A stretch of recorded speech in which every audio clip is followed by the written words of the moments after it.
Hello and welcome to this webinar from the Deseret News on this unique time in history for the Church of Jesus Christ of Latter-day Saints. I am Deseret News editor Sarah Jane Weaver, and I'm joined today by Deseret News faith reporter Tad Walch. And we're excited to be with you and appreciate everyone who has submitted questions in advance of this discussion. You're also welcome to submit questions during the discussion. And we will do our best to answer them. We come today with lots of collective experience writing about the Church of Jesus Christ of Latter-day Saints. I worked for the Church News as a reporter and editor for 29 years. And Tad comes to us after decades of writing about the church as the lead Deseret News faith reporter. So let's get right at it and start with some of your questions. The thing that's most interesting to me is in this very unique time in history, we're just coming off a tender and powerful funeral for President Russell M. Nelson. And there were so many touching things about that funeral. Tad, what stood out to you? One of the things that stood out to me most was President Oaks saying that President Nelson was his best friend and his very best mentor. I'll take that with me for years and remember that. Yeah, that sentiment. He was so tender also about President Nelson when he spoke of him at General Conference. Absolutely was. How about you? What did you? My favorite part of the funeral was the music. There were two songs that just reminded me of so much of President Nelson and his ministry. The first was "Let Us All Press On." That was what he did. He just moved forward, and that song and the anthem. You know, he told the youth, join my youth battalion when he addressed members in regional meetings around the world. He liked to play that song, and whenever I hear that song, it reminds me of President Nelson, that pressing forward, that onward march. The other song was "It Is Well With My Soul." That is a song that I heard for the first time at an event President Nelson did with Saints in Paradise, where 18,000 structures had been destroyed by fire. And President Nelson came to that event after just losing his daughter. And we weren't even sure when you lose a child to cancer, if you have the strength or energy to come and support other people in their grief, but he did. And then they played that closing song and they mourned together, and it was very meaningful then, and it felt so meaningful as the church mourned him just a few days ago. Yeah, that's a great point. He'll be known as having been a great minister. Ministered around the world on tours, ministered to people in grief. That'll be one of his things that we remember him for. Well, and now we find ourselves in a unique period of church history where we do not have a sitting prophet. Tell us what this period is called, and let's talk about it. Okay, so on September 27th, President Nelson died, and that immediately automatically dissolved the first presidency. And so we enter into a period of time called an apostolic interregnum. Sometimes it's called an apostolic administration. It's a time when the apostles, the quorum of the 12 apostles, are leading the church without a president of the church, without a prophet at the head of the church. And that this happens in other churches. The Catholics call it a papal interregnum. They have a time when they don't have a pope. And so for the Church of Jesus Christ of Latter-day Saints, nothing changes very much in terms of the power leading the church. It's just that the quorum of the 12 is the leading body of the church. One of the questions that we did get, if I can skip down, was, where did it go? Anyway, the question was, how long are these interregnums usually last? And I thought that was a really interesting question because we are in one of the longer ones since 1889. The first three lasted years. Yes. 1, 2, 3 years. And then in 1889, that changed.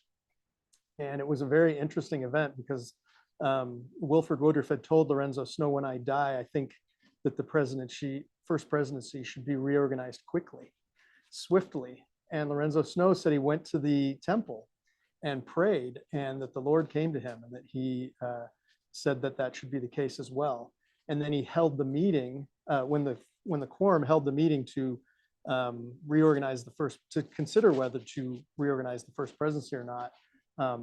He didn't tell them. He didn't tell the rest of the apostles that President Woodruff had said that, or that the Lord had said that to him, but he asked them their opinions. And one by one, they went around the room and said, we need to do it now. And then he told them that that was the mind and will of the previous prophet and of the Lord. Wow, that is remarkable. And As we know, when people get together, when the quorum of the 12 apostles get together to determine how to move forward after the death of a prophet, they contemplate two questions. One is now the time to move forward with the formation of a new first presidency? And then the second is, who should that be? Now, in 2018, President Nelson said that there are no surprises in this process. Talk about that.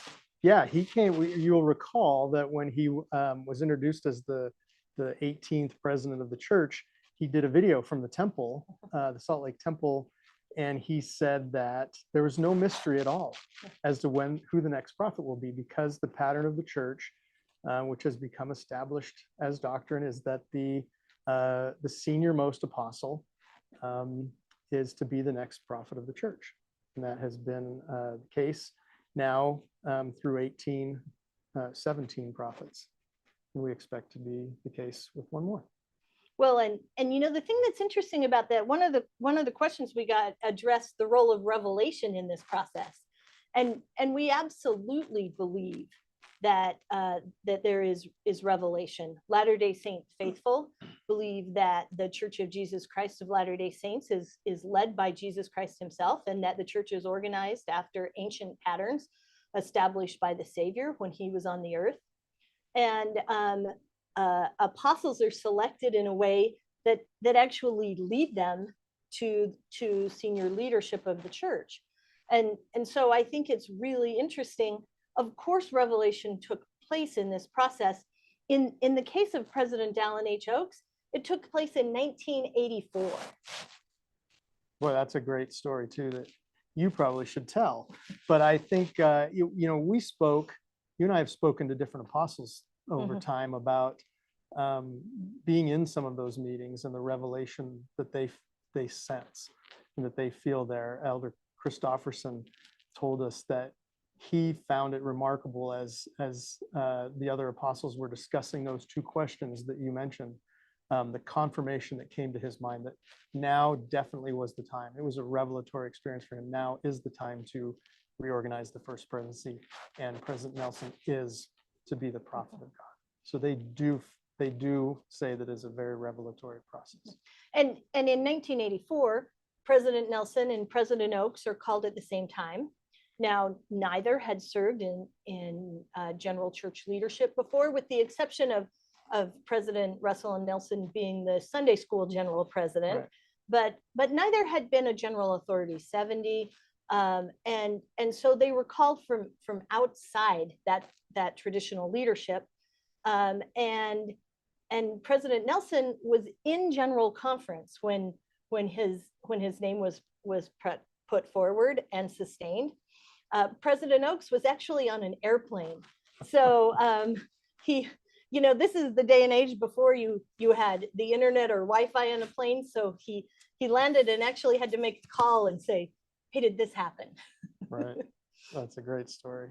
Yeah. And so, well, let's go down and take some questions. John asked the question, when will the solemn assembly be? And Tad, maybe you should start and tell us actually what is a solemn assembly.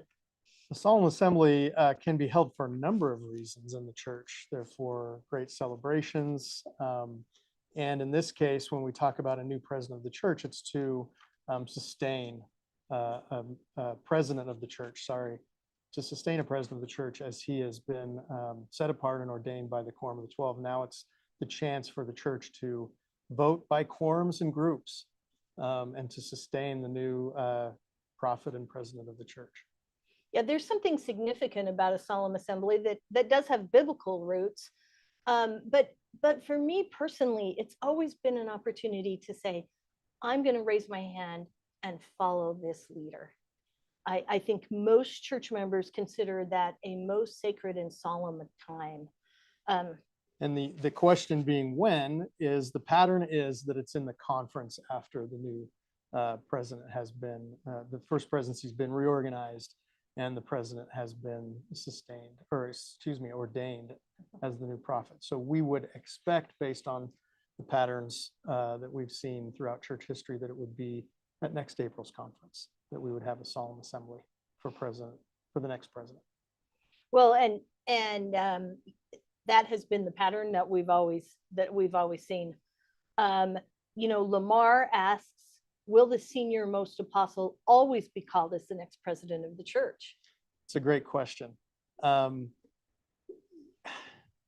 what I would say is we have this set precedent. You talked about it earlier, that President Nelson said, when the first presidency needs to be organized, there's no mystery.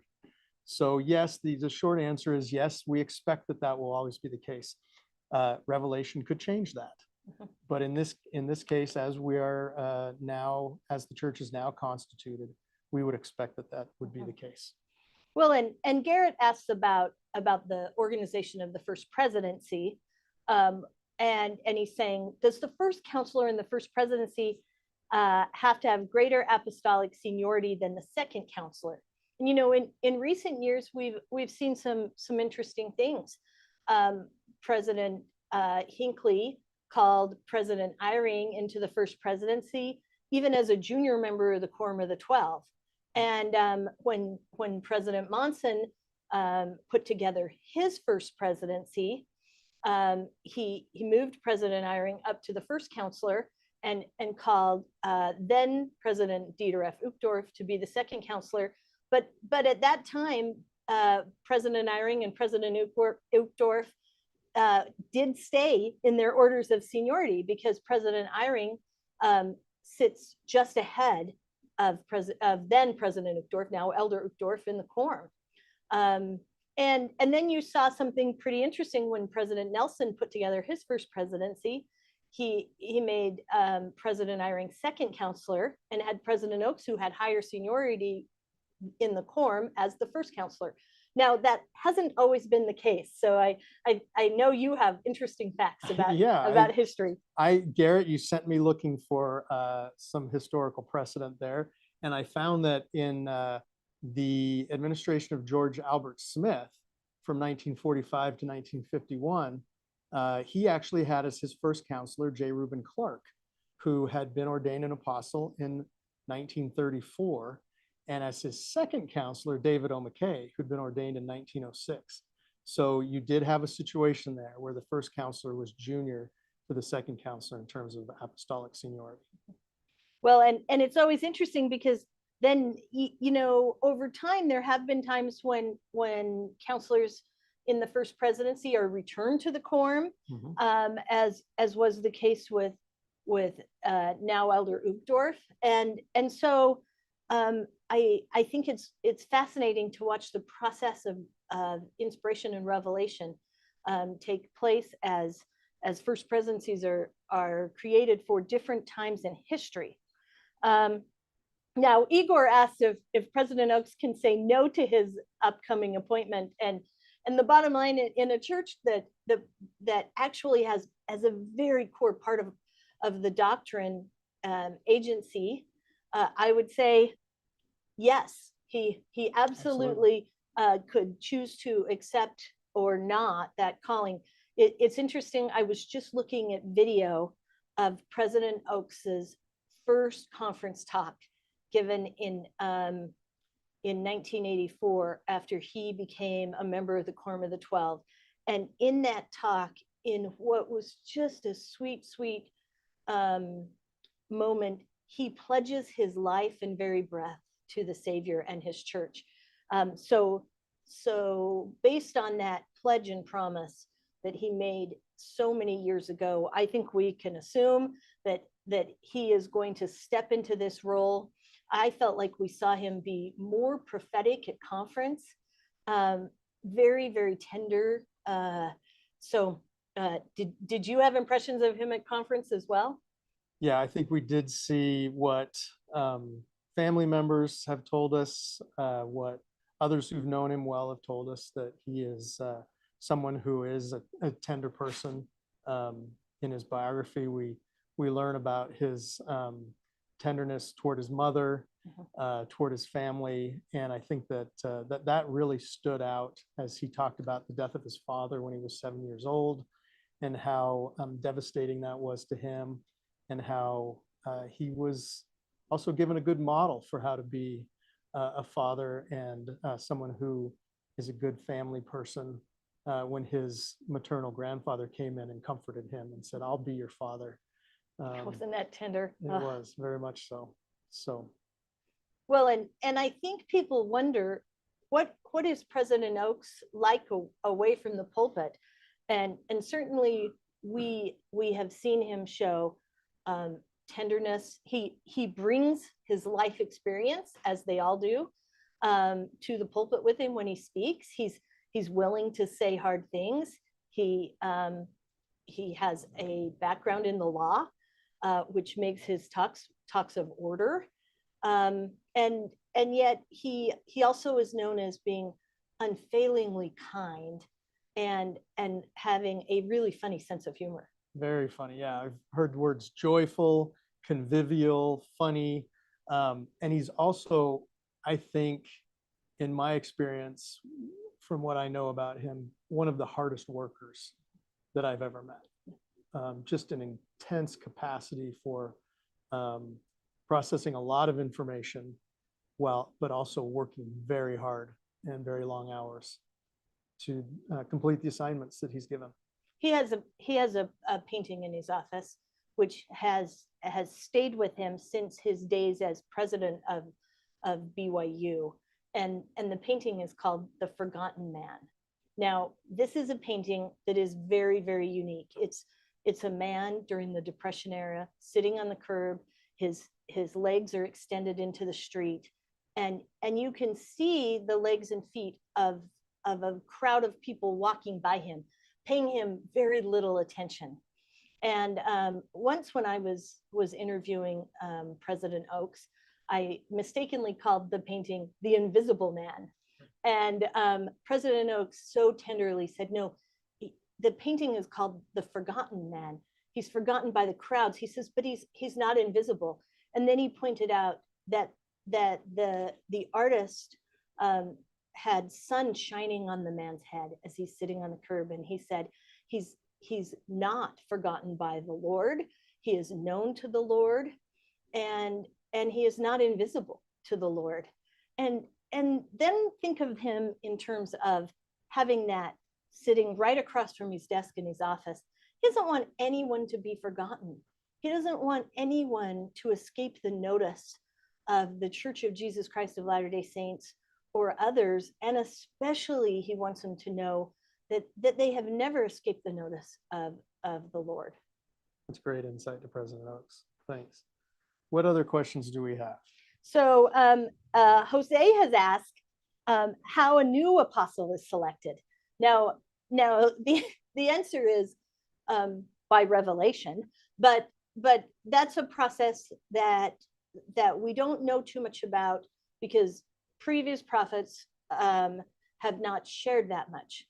But we know that it always comes from a prophet, that he specifies not only who that person should be, but the order that they should be ordained in, which determines their seniority in the quorum. If you'll remember, Elder Ronald A. Rasband and Elder Gary Stevenson and Elder Dale Renland, who were all sustained and ordained on the same day in that order that we mentioned. It wasn't by age. Elder Renland is actually older than Elder Stevenson, and so it was just the prophet saying, this is the inspiration that I have received.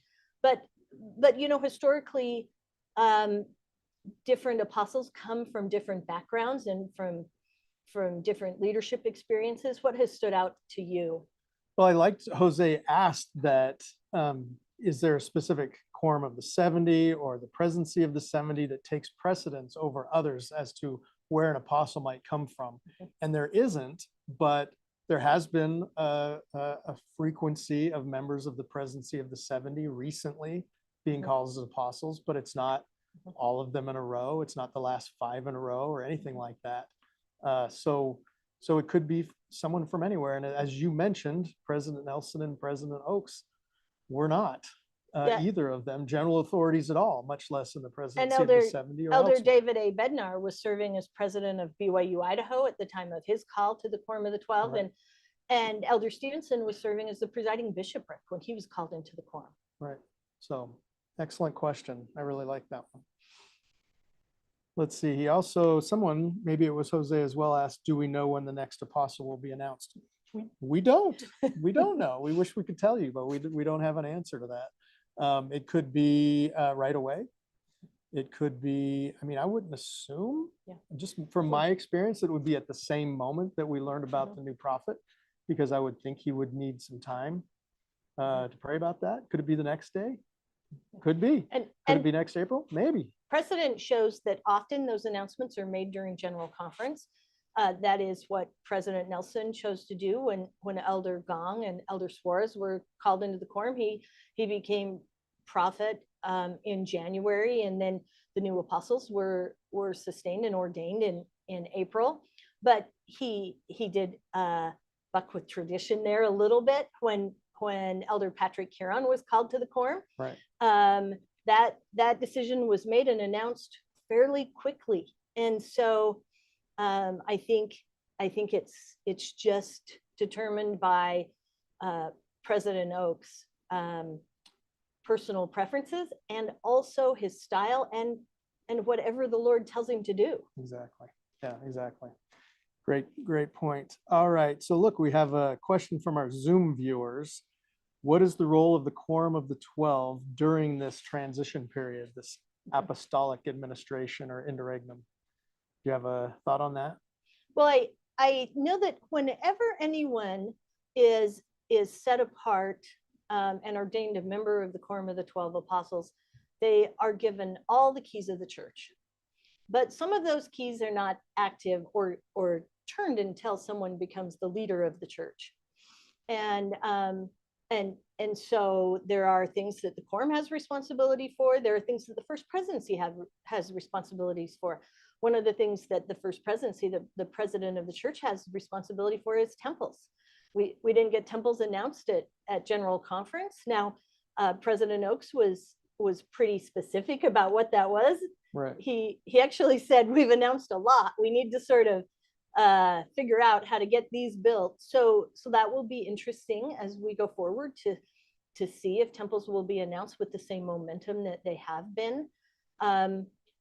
But we also know that that everything that's needed to lead the church rests within the quorum of the 12 apostles, and so we won't skip any beats. Which we saw in those longer interregnums in the 1800s, the 1 and 2 and 3 year periods that we talked about earlier, where Brigham Young was the president of the Quorum of the 12, and the 12 was leading the church, and just about everything that you could think of was done by that body as it led the church. And I think that instructs us as to what goes on in these periods. Now, in our day and age, since 1889, those periods have been 4 to 12 days. I think we're a little bit beyond that now, maybe 14 right now. But during that time, the church is still led. And of course, right now, President Dallin H. Oaks is the president of the Quorum of the 12 and is leading the church from that position. And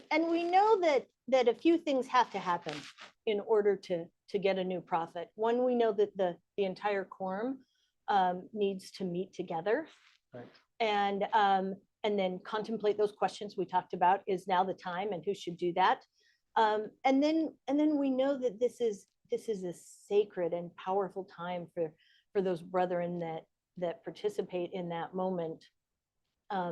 And we also know that there is an ordaining that takes place in which every member of the quorum lays hands upon the new leader. And who is voice in that situation? Well, that's a great question. So when the new president of the church is being set apart and ordained, the voice in that blessing, the 12, that person sits in the middle of a circle, just like any blessing within the church or ordination within the church. And the second most senior apostle, who would be the president of the quorum of the 12 in the reorganization, is the one who says that prayer and gives that blessing and sets apart and ordains the new prophet. And so President Oaks would have done that for President Nelson. That's correct. Rick Truly, who is President Oaks' biographer, detailed some of those experiences, which I think were sacred and tender. And that leaves President Jeffrey R. Holland to do that same thing. We have seen in recent years President Holland been preserved and even brought back from the brink of death, as he has said. And I think that's such a beautiful thing that he is here and can participate in this moment. He is one who talked to us about the orderliness of this church succession back in 2018. You might recall that he said, when we talk about will the senior most apostle become the next president of the church, the answer is yes. And President Holland, now Elder Holland, said it's sort of like the British. The king is dead, long live the king. In this case, the prophet has passed away, and the new prophet is prepared to take his place, is ready in succession, and that's the senior most apostle. Well, and we just have a few minutes left, but do you have any closing thoughts about what we can expect in this next very historic era from President Oaks and the church? Oh, what a great question. I recall there was another newspaper that wrote about President Nelson that they thought his presidency, because he was 93 years old, would be a caretaker presidency, and that there wouldn't be very much that happened within the church. And as we know, President Nelson led one of the most vigorous presidencies of the church and did so much. And President Oaks now is also 93, just about 2 months difference in his age than when President Nelson became the president of the church. But I expect President Oaks to be a vigorous leader as well. I think it will be very interesting to watch him lead the church. I think we will see some change in him, because that has been the pattern, that as an apostle becomes the prophet and the president of the church, there is some change in that, in the way that they lead the church and the way they minister. And it's been with tenderness and with connection and unity. And he has been preaching now for years a desire for civility in our dialogue online and in person with each other. President Nelson was known for his peacemaking and bridge building efforts.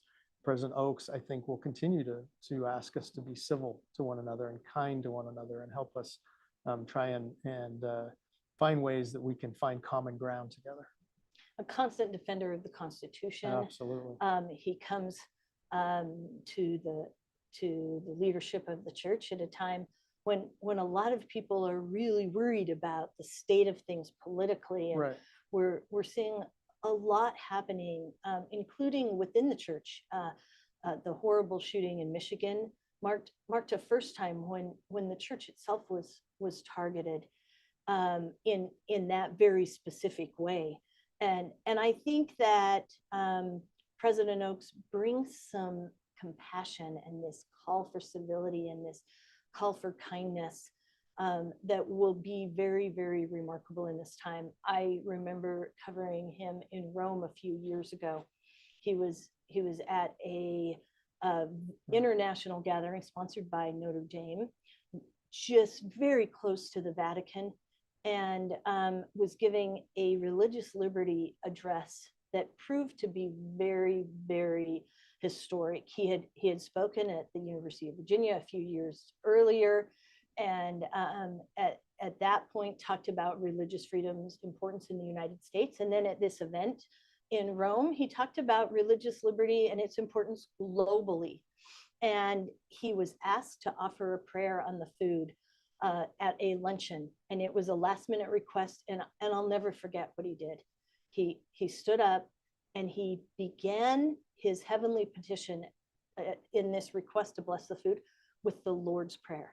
It was this beautiful nod to all of the Catholics in the room and the sponsoring organization. It was once again an example of him making sure none were forgotten, none were beyond his view or his notice. And then he completed the prayer by transitioning and offering what many would consider more traditional Latter-day Saint prayer. But that ability to recognize everyone, to include everyone, to acknowledge everyone, I think is going to be a hallmark of what he does and who he is. And I personally can't wait to see it. That's outstanding. Thanks for that insight. That sounds so unifying. Yeah. Really terrific. Well, we appreciate all of you being with us today. And we look forward to doing these more in the future. Send us your questions or topics or things that you'd like reporters from the Deseret News to address. And know that both Tad and I are looking forward to writing about the Church of Jesus Christ of Latter-day Saints more in coming weeks and months, because we know lots of historic and exciting things are ahead. Please look for the story that I published this weekend. It's an inside look at the meetings where a First Presidency is reorganized and what that meeting looks like and what happens in it. And then also watch each week I write a newsletter called Church Beat because I'm the beat reporter covering the church for the Deseret News. That comes out into your email inbox every Wednesday for free. And we'd love to have you subscribe and read along with others about the happenings in the church. Thank you. Thank you.